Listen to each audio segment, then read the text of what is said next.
Kovai PPG கல்விக் குழுமம் சார்பில் PPG inter school sports best என்ற பெயரில் பள்ளிகளுக்கு இடையேயான விளையாட்டுப் போட்டிகள் சரவணம்பட்டி பிபிஜி தொழில்நுட்ப வளாகத்தில் நடைபெற்றது. போட்டியை பிபிஜி கல்லூரி தாளாளர் சாந்தி, துணைத் தலைவர் அக்ஷய், செயல் இயக்குநர் அமுதகுமார் துவக்கி வைத்தனர். இதில் 19 வயதுக்கு உட்பட்ட மாணவர்களுக்கு வாலிபால் மற்றும் கால்பந்து, 19 வயதுக்கு உட்பட்ட மாணவியருக்கு த்ரோபால் மற்றும் கோகோ ஆகிய போட்டிகள் நடக்கிறது. 40க்கும் மேற்பட்ட அணிகள் பங்கேற்றுள்ளன. போட்டிக்கான ஏற்பாடுகளை கல்லூரியின் உடற்கல்வி இயக்குநர் மனோகரன் செய்திருந்தார்.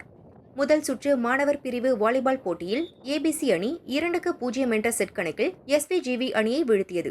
பைனியர் பள்ளி அணி 2-0 என்ற செட் கணக்கில் எம்டிஎன் அணியை வீழ்த்தியது. கால்பந்து போட்டியில் கீர்த்திமான் பள்ளி 1-0 என்ற கோல் கணக்கில் எம்டிஎன் அணியை வீழ்த்தியது. கேம்ஃபோர்டு அணி 3-0 என்ற கோல் கணக்கில் அல்கேமி அணியை வீழ்த்தியது. அதேபோல் மாணவியர் த்ரோபால் போட்டியில் கிருஷ்ணமால் பள்ளி அணி 2-0 என்ற செட் கணக்கில் செயின்ட் ஜோசப் அணியை வீழ்த்தியது. பிரசன்டேஷன் கான்வென்ட் அணி 2-0 என்ற செட் கணக்கில் எம்டிஎன் அணியை வீழ்த்தியது.